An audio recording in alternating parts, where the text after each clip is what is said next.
रूस और यूक्रेन की जंग में शिद्दत आती जा रही है और अब ये जंग यूरोप के दरवाजे पर दस्तक दे रही है और वाज़ेह इशारे मिल रहे हैं कि ये दस्तक अब ज़्यादा देर तक नहीं चलेगी, बल्कि ये जंग अब यूरोप के अंदर पहुंच जाएगी और इसको बहुत सारे यूरोपीय मुल्क महसूस करेंगे। और यही वो मकाम है जहां पर अमेरिका बहुत ज़्यादा परेशान नज़र आता है, क्योंकि अब उसको अंदाज़ा हो रहा है कि ये जंग जब यूरोप के अंदर पहुँचेगी तो दरअसल ये टेस्ट करने का एक केस होगा नेटो के इत्तेहाद को। और रूस देखेगा कि किस तरह नेटो के किसी एक मुल्क पर अगर कोई मुश्किल वक्त आता है तो उसका इत्तेहादी दूसरा मुल्क और तीसरा मुल्क उसकी मदद को आता है या नहीं। और सबसे अहम बात यह कि खुद अमेरिका इस नेटो की मदद को आता है रूस के खिलाफ या नहीं। मेरा नाम अज़हर अली ख़ान है और आप देख रहे हैं आज की बात। वॉल स्ट्रीट जर्नल ने एक स्टोरी की है और उसमें CIA की एक असेसमेंट को कोट किया है और बताया है कि अमेरिका की खुफिया एजेंसी CIA ये बात बहुत अच्छी तरह समझ भी रही है, मान भी रही है और बता भी रही है कि व्लादिमीर पुतिन जो रूस के सदर हैं वो कुछ ऑप्शंस को एक्सरसाइज कर सकते हैं, उन पर कुछ अमल कर सकते हैं कुछ ऑप्शंस पे, जिसके ज़रिए वो ये देख सकें कि आने वाले दिनों में अगर किसी एक मुल्क पर मुश्किल आए, उस किसी एक नेटो मेंबर पे हमला हो तो दूसरे नेटो ममालिक उसकी मदद को आएंगे या नहीं। और सबसे अहम बात, खुद अमेरिका अपनी तमाम तर ताकत के साथ रूस के सामने आकर खड़ा होगा या नहीं। और इस सिलसिले में CIA की असेसमेंट में बताया जा रहा है कि 2-3 ऑप्शंस कम अज़ कम व्लादिमीर पुतिन के ज़ेर गौर हैं। और सबसे पहले उन्होंने ये बताया है अपनी रिपोर्ट में कि जो 2026 के आखिर से लेकर 2029 के दरमियान किसी भी वक्त व्लादिमीर पुतिन मुख्तलिफ ऑप्शंस को एक्सरसाइज कर सकते हैं। अब सबसे पहला ऑप्शन क्या हो सकता है, वो यही हो सकता है कि किसी नेटो मुल्क पर हमला किया जाए और हमला हो तो उसके बाद देखा जाए कि दूसरे नेटो मुल्क उस नेटो मेंबर पे हमला होने की सूरत में उसकी मदद को आते हैं, इत्तेहाद का मुजाहरा करते हैं या नहीं करते। इसी के साथ साथ एक और ऑप्शन को भी देखा जा रहा है जो CIA की असेसमेंट में है कि किसी तरह का कोई साइबर अटैक हो, किसी तरह का कोई हैकिंग हो बड़े पैमाने पे, जिसका जवाब देने के लिए नेटो मेंबर्स अचानक मुतहर्रिक हो जाएं। किसी एक नेटो मुल्क पर किसी तरह का साइबर अटैक हो तो फिर देखा जाए कि दूसरे ममालिक उसकी मदद किस तरह करते हैं और क्या जवाब में कोई किसी किस्म का हमला किया जाता है और वो क्या साइबर अटैक हो या कोई और अटैक हो। तो इस सारी सूरत हाल को भी देखा जा सकता है। जो तीसरी चीज़ है वो ये कि किसी तरह का कोई सबोताज किया जाए, किसी मुल्क के अंदर कोई इस तरह का इंटरनल कॉन्फ्लिक्ट खड़ा कर दिया जाए, किसी तरह का कोई इस तरह की कार्रवाई हो जिसके ज़रिए अनारकी फैले। तो ये भी एक ऑप्शन हो सकता है जो CIA के असेसमेंट में है। लेकिन सबसे ज़्यादा जिस बात पे ज़ोर दिया जा रहा है वो यही है कि कहीं से शुरुआत की जाए, और वो शुरुआत अगर रूस ने की तो वो सबसे पहले शायद साइबर अटैक से इसको करके देखेगा। लेकिन ये कब करके देखेगा, इसकी मुख्तलिफ़ किस्म की कुछ असेसमेंट्स दी गई हैं। लेकिन उसमें सबसे अहम ये है कि ये चीज़ें जो बताई गई थी कि 2026 से लेकर 2029 के दरमियान हो सकती हैं, तो 2026 में ही इसका काफ़ी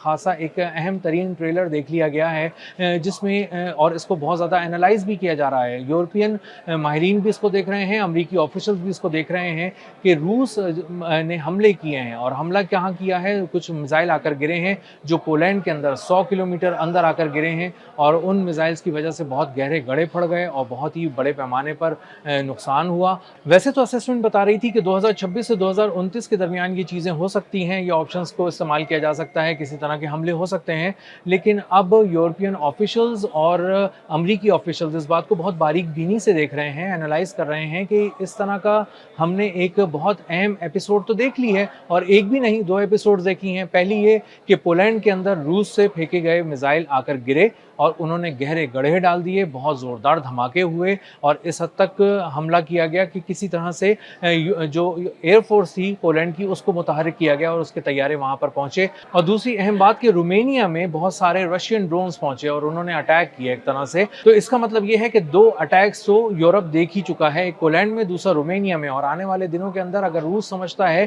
कि वो किसी तरह नेटो को टेस्ट करना चाहता है तो नेटो को टेस्ट करने के लिए 2 हमले तो रूस कर ही चुका है और उसके जवाब में अभी तक नेटो ने कोई बहुत बड़ा जवाब नहीं दिया है। और ख़ुद पोलैंड ने भी उसको इतना संजीदा नहीं लिया कि वो उसका जवाब देने के लिए रूस पर अपने मिसाइल दागे। रोमेनिया ने भी इस तरह का कोई बहुत बड़ा जवाब नहीं दिया। तो इसका मतलब ये है कि यूरोप के दरवाजे पर 2 धमाके तो हो चुके हैं, 2 तरह की दरअंदाजी हो चुकी है। और इसका मतलब ये है कि उनकी अगर टेरिटरी के अंदर आकर रूस के मिसाइल गिर रहे हैं तो ये नेटो का रिजॉल्व चेक करने की ही शायद कोई एक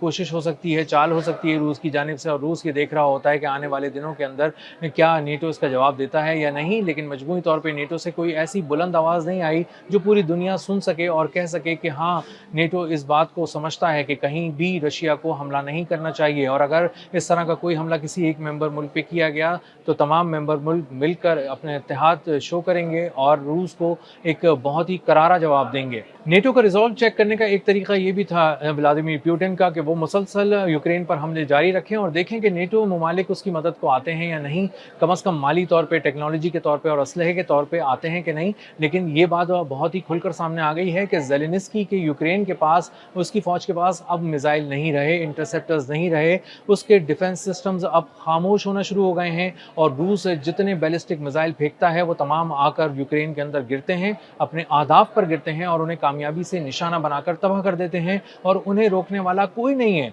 क्योंकि उसके इंटरसेप्टर्स ख़त्म हो गए हैं। और अमेरिका ने भी हाथ उठा लिए हैं कि अब वो ज़ेलेंस्की के यूक्रेन को मज़ीद इंटरसेप्टर्स नहीं दे सकता। इसी तरह यूरोप और नेटो ने जो कहा था कि हम बड़े पैमाने पर असलहा भी देंगे, टेक्नोलॉजी भी देंगे और पैसा भी देंगे, पैसा 7 अरब यूरो अब तक उनको नहीं मिला, ज़ेलेंस्की को नहीं दिया यूरोप ने। इसी के साथ साथ असलहा भी बहुत बड़ी तादाद में नहीं आ रहा, जो आ रहा है और ब्लैक सी के ज़रिए, बहरे असवद के ज़रिए मुख्तलिफ पोर्ट्स पे आ रहा था यूक्रेन की, उसको उन जहाज़ों को निशाना बनाकर बहुत कामयाबी से रूस ने तबाह कर दिया। ड्रोन अटैक्स के ज़रिए भी, मिसाइल अटैक्स के ज़रिए भी पोर्ट्स की मुख्तलिफ वेयर हाउसेस को तबाह किया गया, लॉजिस्टिक्स को तबाह किया गया। तो पता ये चल रहा है कि यूक्रेन बहुत तेज़ी से ये जंग हार रहा है और उस पर हमले अब पहले से ज़्यादा शदीद हो चुके हैं। और इस वक्त इंटरसेप्टर्स ख़त्म होने के और दिफाई निज़ाम खामोश होने के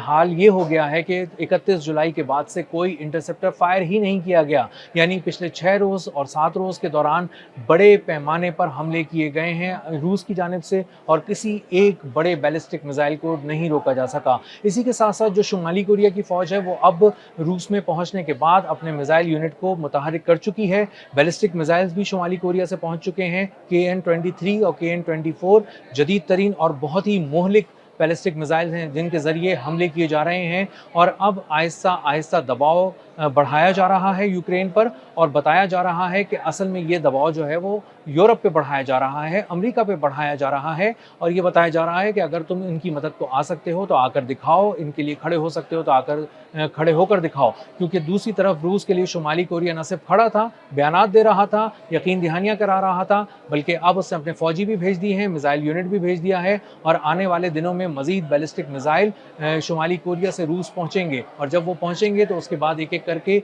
यूक्रेन की तरफ दागे जाएंगे। और अगर यूक्रेन के लिए कोई ऐसा यूरोपीय मुल्क जो खुलकर उसकी मदद करने के लिए उसके करीब आता है और हाथ बटाने की कोशिश करता है रूस के खिलाफ, तो उसके खिलाफ भी बहुत बड़े पैमाने पर हमले शुरू कर दिए जाएंगे। और अब अंदाज़ा ये हो रहा है कि रूस जो एक प्लानिंग कर रहा था बहुत अरसे से और देख रहा था कि बहुत सारे जख्म सह रहा था, लेकिन बहुत बड़े बड़े जवाब नहीं दे रहा था, अब उसने कीव में, जो उनका कैपिटल है यूक्रेन का, वहाँ पर भी बहुत बड़े बड़े हमले किए हैं। दर्जनों मिसाइल फेंके जाते हैं, 100 से ज़्यादा ड्रोन वहाँ पर फायर किए जाते हैं और वो जाके वहाँ गिरते हैं, मुख्तलिफ अहदाफ को तबाह कर देते हैं। पूरी पूरी रात क़यामत बरसती रहती है यूक्रेन पर और उसको रोकने वाला कोई नहीं है, क्योंकि डिफेंस सिस्टम्स खामोश हैं और इंटरसेप्टर्स ख़त्म हो गए हैं और यूरोप अब किसी तरह यूक्रेन की मदद को नहीं आ रहा। तो क्या सूरत हाल ऐसी ही रहेगी? क्या जिस तरह यूरोप यूक्रेन की मदद को नहीं आ रहा, कल किसी और नेटो मुल्क पर भी रूस हमला करता है तो वो उसकी मदद को अगर नहीं आता, तो ये एक बहुत बड़ा सवालिया निशान है, बहुत बड़े ख़तरे की अलामत है जो इस वक्त यूरोप पे मंडला रहा है। और व्लादिमीर पुतिन जो 3-4 ऑप्शंस पे पहले से गौर कर रहे थे, एंड मुमकिन है कि आने वाले दिनों में वो इन ऑप्शंस को एक्सरसाइज करें और चेक करें कि नेटो उनकी मदद को आता है या नहीं, और ख़ास तौर पे अमेरिका इन ममालिक की मदद को आता है या नहीं। अब तक के लिए इतना ही। मिलते हैं अगले व्लॉग में किसी नई खबर, नए तज्ज़िये और नए ज़ाविये के साथ। अल्लाह हाफ़िज़।